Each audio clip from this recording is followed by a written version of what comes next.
డాక్టర్‌కి నేను ధన్యవాదాలు చెప్పాలనుకుంటున్నాను. పాల్ గారికి, బాచ్‌టర్ గారికి ఈ వీడియో ద్వారా మీ ముందుకొచ్చే అవకాశం ఇచ్చినందుకు ధన్యవాదాలు. ఈ రాత్రి మనం డాక్టర్‌తో కలిసి బైబిల్ ప్రవచనాల గురించి మాట్లాడబోతున్నాం. కోచ్ గారు, డాక్టర్ కూర్చున్నారా? బైబిల్ ప్రవచనానికి సంబంధించి 2 కీలకమైన వచనాలు బైబిల్‌లో ఉన్నాయి. కాబట్టి మనం వాటితో మరియు వాటి ఉల్లేఖనంతో ప్రారంభించాలి. అపొస్తలుడు పేతురు, మొదటి పేతురు, మొదటి అధ్యాయం 20, 21 వచనాల్లో ఇలా అంటున్నారు. ముందుగా ఇది తెలుసుకోండి. కాబట్టి సర్లారా, బైబిల్ ప్రవచనాల గురించి తెలుసుకోవలసిన మొదటి మరియు అత్యంత ముఖ్యమైన విషయం ఇదే. శాస్త్రాల్లోని ఏ ప్రవచనమూ వ్యక్తిగత వ్యాఖ్యానానికి చెందదు. ఎందుకంటే ప్రవచనం పాతకాలంలో మనుష్యుల సంకల్పంతో రాలేదు. దేవుని పరిశుద్ధులు పరిశుద్ధాత్మ చేత ప్రేరేపింపబడి మాట్లాడారు. పరిశుద్ధాత్మ అనే పదానికి పాతకాలపు పదబంధం ఇది. ఏ పవిత్ర ప్రవచనము కూడా కేవలం ఒకరి వ్యక్తిగత వ్యాఖ్యానానికి మాత్రమే చెందదని మనం గ్రహించాలి. రెండో వచనం అపొస్తలుడు యోహాను వ్రాసిన ప్రకటన గ్రంథంలో కనిపిస్తుంది. ఇదే యోహాను రాసింది. అతడు దూత నాతో ఇలా అన్నాడు, వ్రాయుము, గొర్రెపిల్ల పెళ్లి విందుకు పిలువబడిన వారు ధన్యులు. ఆ దూత నాతో, యోహాను, ఇవే దేవుని నిజమైన మాటలు అని చెప్పాడు. నేనతని పాదాల వద్ద పడిపోయి అతన్ని ఆరాధించాను. అతడు నాతో, చూడు, అలా చెయ్యవద్దు అని అన్నాడు. ఈ దూత ఇలా అన్నాడు, నేను నీ సహోదాసుడను, యేసు సాక్ష్యాన్ని కలిగిన సహోదరుల సేవకుడను. నన్ను ఆరాధించవద్దు, దేవుణ్ణి ఆరాధించు. యేసు సాక్ష్యం ప్రవచనాత్మ. కాబట్టి నేను ప్రారంభిస్తున్నాను. డాక్టర్ టామ్ మీతో ఇలా చెప్పడం ద్వారా సర్వశక్తిమంతుడైన దేవుని వాక్యానికి DNA అనేది ప్రవచనమే అని చెప్పవచ్చు. అదే విషయం డాక్టర్. కోచ్, అందులో ఉన్న ప్రతీదీ, బైబిల్‌లో ఉన్న ప్రతీదీ ప్రవచనము నేరుగా యేసును సూచించడమే. అందువల్ల డాక్టర్ ఎడ్విన్ గారు ఈ వచనాలను చదివినప్పుడు ఇది అన్ని ప్రజలను, సమూహాలను, మత సమూహాలను, యూదులు, అన్యజనులు, క్రైస్తవులు ఎవ్వరినైనా ప్రవచనాన్ని తమ స్వంతంగా చేసుకోవడం నుండి తొలగిస్తోంది. వారి వ్యక్తిగత సొంతంగా. యిర్మీయా చెప్పిందాన్ని నేను ఇటీవల మొదటి అధ్యాయంలో విన్నాను. అక్కడ ఆయన ఇలా అంటారు, నేను నా వాక్యాన్ని నెరవేర్చడానికి త్వరపడతాను. మీరు DNA గురించి మాట్లాడినప్పుడు మనం ఆ DNAను తప్పించుకోలేము. ఎందుకంటే ప్రతి అణువు చేయాల్సిన దేన్నైనా సూచిస్తుంది. అలాగే దేవుని వాక్యం కూడా జరగబోయే దేనినైనా సూచిస్తుంది. అది జన్మించబోతోంది. మనము ఒక గుడ్డు మరియు విత్తనాన్ని కలిపినప్పుడు, అంటే ఒక మహిళ గుడ్డు మరియు పురుషుని విత్తనం కలిపినప్పుడు నిశ్చయంగా ఏదో జరుగుతుంది. అది తప్పకుండా రావాలి. ఈ ప్రవచనాల విషయంలో కూడా ఇదే సిద్ధాంతమని నేను నమ్ముతున్నాను. మీకు తెలుసా, దేవుని వాక్యం ఎవరికైనా గర్భం దాల్చిస్తుంది లేదా అది కదులుతుంది. అప్పుడు ఏదో జరగాల్సిందే. దివా, ఈ పరిశోధన చేయటానికి నన్ను ప్రేరేపించిన వారు మీరు. ప్రవచనం ఎంత ముఖ్యమో మీకు తెలియచేయడానికి ప్రభువు మీ మీద గొప్పగా పనిచేశాడు. మేము గత కొన్ని నెలలుగా ప్రతి వారం కలుసుకుని ఈ ప్రవచనాన్ని చర్చించాము. దేవుడు మీను ఎలా ప్రభావితం చేశాడో మాకు చెప్పండి. ప్రవచనానికున్న ప్రాముఖ్యత. ఓహ్! ధన్యవాదాలు డాక్టర్ కోల్కర్. ఇది త్రోవలోకి వెళ్తుంది.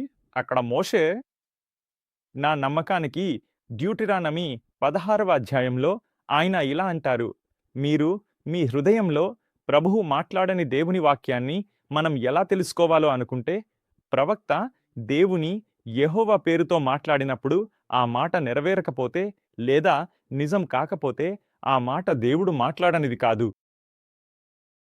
బైబిల్ ప్రవచనానికి ఇది ప్రామాణికమైన కొలమానంగా పరిగణించబడితే, ఒకవేళ అది వాస్తవం కాదని తేలితే అది ఏమాత్రం సత్యం కాదని మనం ఖచ్చితంగా గ్రహించాలి. దేవుని ప్రవక్త లేదా దేవుని దూత నుండి వచ్చినదైతే గత కొన్ని నెలలుగా మీరు వివరంగా చెప్పినట్లుగా ప్రతి ప్రవక్త వేరువేరు కాలాల్లో స్వతంత్రంగా మాట్లాడినా వారందరూ యేసులోనే మేసియానిక్ నెరవేర్పు వైపు చూపిస్తున్నారు. డాక్టరు, ఆమె దయచేసి నన్ను క్షమించండి. మీరు కొనసాగించండి. మీ వాక్యాన్ని పూర్తి చేయండి. లేదు, ప్రవచనం అంతగా పరస్పరంగా ముడిపడి ఉంది. అదే బైబిల్ను కలిపే దారంలా ఉంటుంది. డాక్టర్ టామ్, ముందుగా పేతురు ప్రస్తావించిన మనుషులను మనం పరిశీలించాలి. పరిశుద్ధులు ఆత్మ ప్రేరణతో వ్రాశారు. కాబట్టి మనం ప్రవక్తను పరిశీలించాలి. ప్రవక్తలను పరిశీలించినప్పుడు మనం సమూయేలు 9వ అధ్యాయం 9వ వచనం చదువుతాము. ఇది ముఖ్యమైనదిగా భావించి నేను చదవబోతున్నాను. డాక్టర్ టామ్, ఈ అత్యంత కీలకమైన వచనంపై మీరు వ్యాఖ్యానించాలి అని కోరుకుంటున్నాను.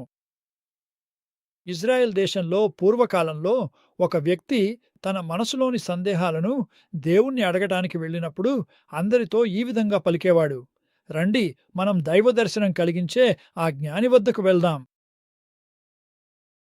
ఎందుకంటే ఇప్పుడు ప్రవక్తగా పిలువబడేవాడు పూర్వకాలంలో దర్శకునిగా పిలువబడేవాడు.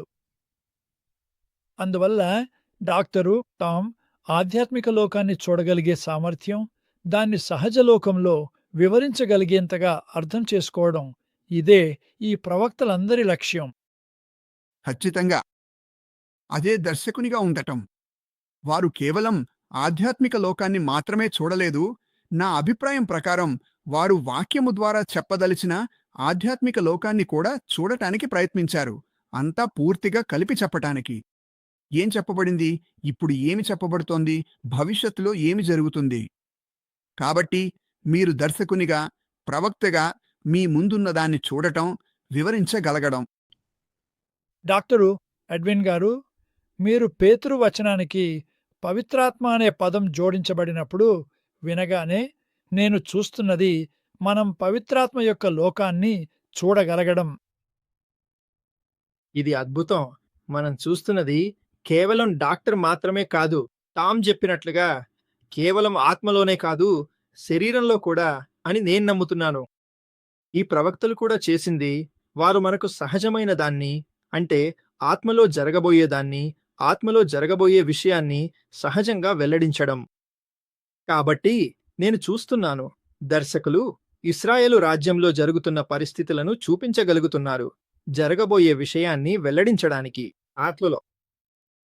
డాక్టర్ కోచ్ గారు, ఇంకొక విషయం ఏమిటంటే, మీరు దర్శకుని గురించి చూస్తున్నప్పుడు దర్శకుడు దేవుడు చూస్తున్న దాన్ని చూస్తాడు మరియు దేవుడు చూస్తున్న దాన్ని వివరించగలడు.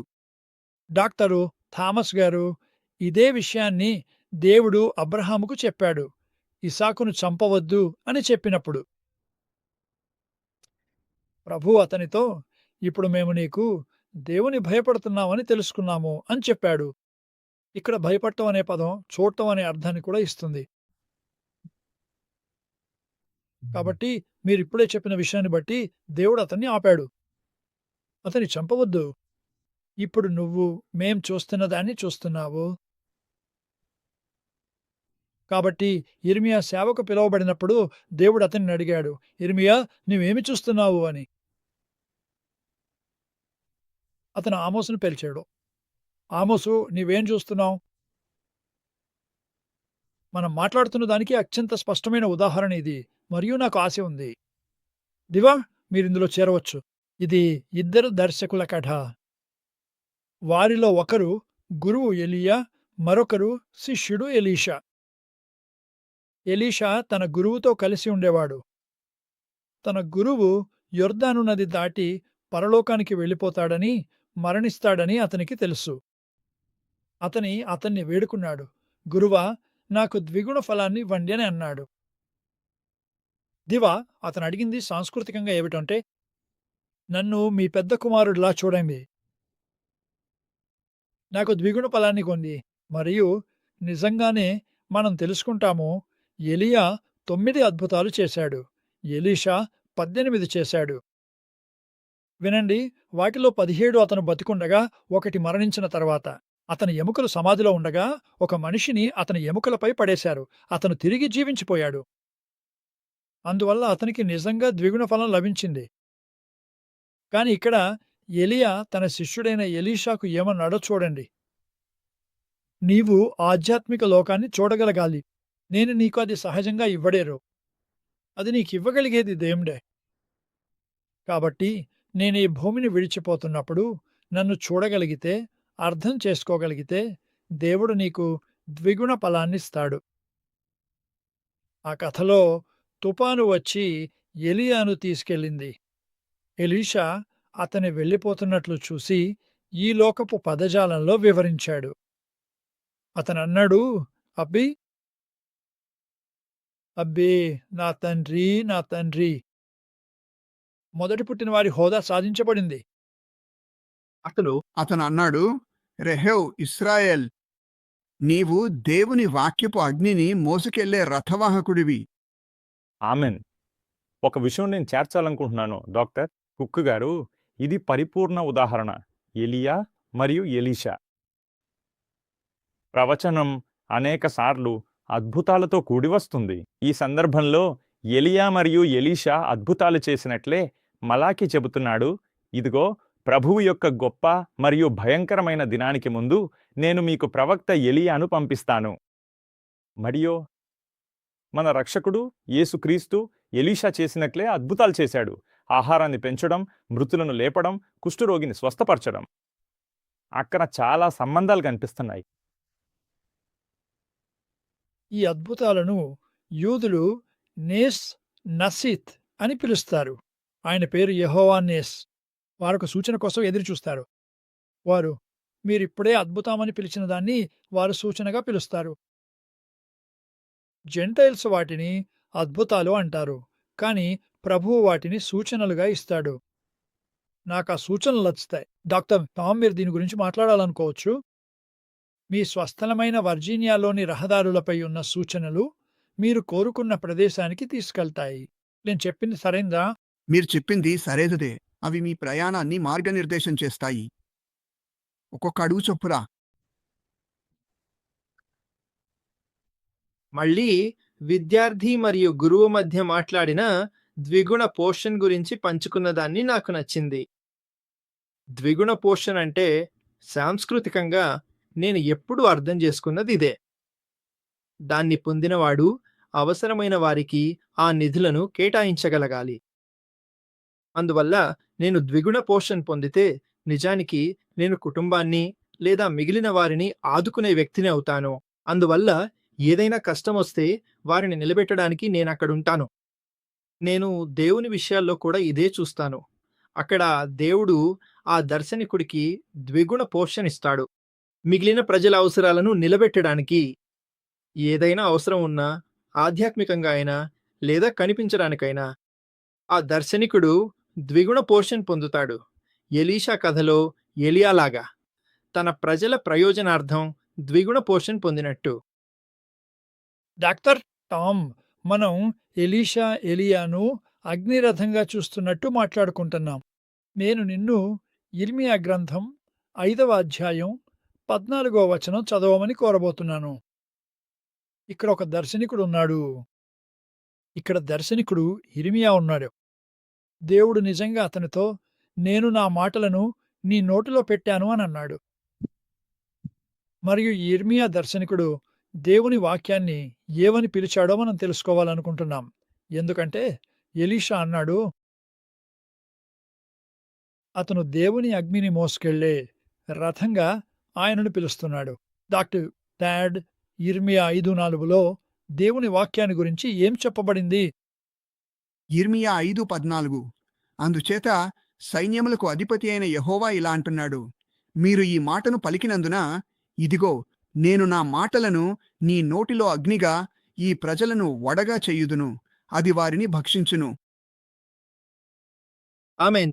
డాక్టర్ ఎడ్విన్ పవిత్రాత్మ ద్వారా పలికినప్పుడు దేవుని వాక్యం, ఇదిగో డాక్టర్ ఎడ్విన్, పవిత్రాత్మను సూచించే ఒక ఉపనానం. అగ్ని అనే ఉపమా. నేను సరిగ్గానే ఉన్నానా? ఖచ్చితంగా. మనం ఈ అగ్నిని చూసాం. ఇది అద్భుతంగా ఉంది. ఈ అగ్ని పెంటెకొస్తు దినాన వారందరూ ఒకచోట కూడి ఉండగా పవిత్రాత్మ ఆ గదిలోకి వచ్చిందని కాదా? వారిపై ఎంత అగ్ని పడింది? వారిపై ఎంత అగ్నిజ్వాలలు పడాయి. మోషే కాలంలో సీనై పర్వతంపై జరిగిన సంఘటన ఇదే. ఇప్పుడు మనం ఇది మళ్ళీ అపొస్తలుల కార్యముల గ్రంథంలో జరుగుతున్నదిగా చూస్తున్నాం. ఇది ఎగువ గది అని పిలువబడే చోట జరిగింది. వారు దేవుని వాక్యంతో శక్తివంతులై ఆ పని చేయడానికి సిద్ధమయ్యారు. కాబట్టి దివా, ఈ పాఠంలో మన విద్యార్థులు మన నుండి నేర్చుకోవాల్సింది ఏమిటంటే, వారు దేవుని వాక్యాన్ని ప్రకటించినప్పుడు అందులో ప్రవచనం నిక్షిప్తమై ఉంటుంది. కానీ దాని ప్రభావం అగ్ని లాంటిది. అది అన్ని మలినాలను కాల్చివేస్తుంది, అన్ని దుంపలను కాల్చివేస్తుంది, మాంసాన్ని తొలగిస్తుంది. చివరికి దేవుని వాక్యమే మిగిలిపోతుంది. అది చూడటానికి ఎంత అందంగా ఉందో కదా! ఖచ్చితంగా డాక్టర్ కుక్. అగ్ని కూడా నీటి లాంటిదే. నీరు శుభ్రపరుస్తుంది, అగ్ని పవిత్రం చేస్తుంది. పరిశుద్ధాత్మ మన మీద అగ్నిలా వచ్చినప్పుడు వాక్యం మనను స్నానపు చేస్తుంది, ఆయన స్వరూపంలో పవిత్రం చేస్తుంది. కాబట్టి మీరు చెప్పినట్లుగా అగ్ని చాలా అవసరం. అది అన్ని మలినాలను, అపవిత్రతలను తొలగించి మనలను దేవుని వాక్యానికి పాత్రంగా తయారు చేస్తుంది. ఇది మన ప్రారంభానికి తిరిగి తీసుకెళ్తుంది డాక్టర్. డౌన్. అదేంటంటే, ఈ పరిశుద్ధులు పరిశుద్ధాత్మ ద్వారా మాట్లాడారు. నేను దీన్ని ఇంకొక విధంగా చెప్పబోతున్నాను. వారిని అగ్నిలా ఉర్రూతలుండూసింది. అద్భుతం. దేవుని వాక్యంతో అవును, అవును, వారలా ఉన్నారు. దేవుని మాటలను సింపుల్గా మాట్లాడుతున్నారు. మన ప్రభువు, మన దేవుడు ఒక దహించు అగ్ని. అదే వారు మాట్లాడింది. మరియు అది నా లోపల అగ్నిని రేపింది, చెడు విషయాలను కాల్చేసింది, మంచి విషయాలను స్థాపించింది. ప్రవర్తన గ్రంథంలో మనం మాట్లాడే ఆ అగ్ని సంఘటన అది కేవలం 10 మందికే కాదు. ఈ సంఘటన తర్వాత ప్రభువుని ఆశ్రయించిన వాళ్ళు ధర్మగ్రంథం ప్రకారం 3000 మంది. ఆ పవిత్ర అగ్ని వారిని పూర్తిగా మింగేసేలా ఆ మాట ప్రజలను అంతగా ఆక్రమించింది. వారు ఆ అగ్నిలో మునిగిపోకుండా ఉండలేకపోయారు. ఇక్కడే నాకు ఆశ్చర్యం కలిగించే విషయం ఉంది. ధర్మగ్రంథం చెబుతోంది ఇదే శక్తి మనలో ప్రతి ఒక్కరిలో ఉంచబడింది. ఈరోజు మనం కూడా అదే అధికారంతో దేవుని వాక్యాన్ని మాట్లాడగలం. మనం చెప్పిన దాని వల్ల కాదు, దేవుని ఆత్మ వల్ల ప్రజలు ఆక్రమించబడినట్లు చూడండి. ఖచ్చితమైన వాక్యం, మీరు శక్తిని పొందుతారు. ఆ తరువాత పరిశుద్ధాత్మ యొక్క అగ్ని మీ మీదికి వచ్చినప్పుడు మీరు సైతాను కార్యాలను నాశనం చేయబోతున్నారు. డాక్టర్ రామ్, మనందరం మన హృదయాలను ఈ రోజు కలిపినందుకు మన గ్రాడ్యుయేట్ అవుతున్న విద్యార్థుల కోసం దేవుడు ఈరోజు మన బోధనపై ఆయన ఆశీర్వాదాన్ని జేసు విలువైన నామంలో కల్పించుగాక. ఆమేన్.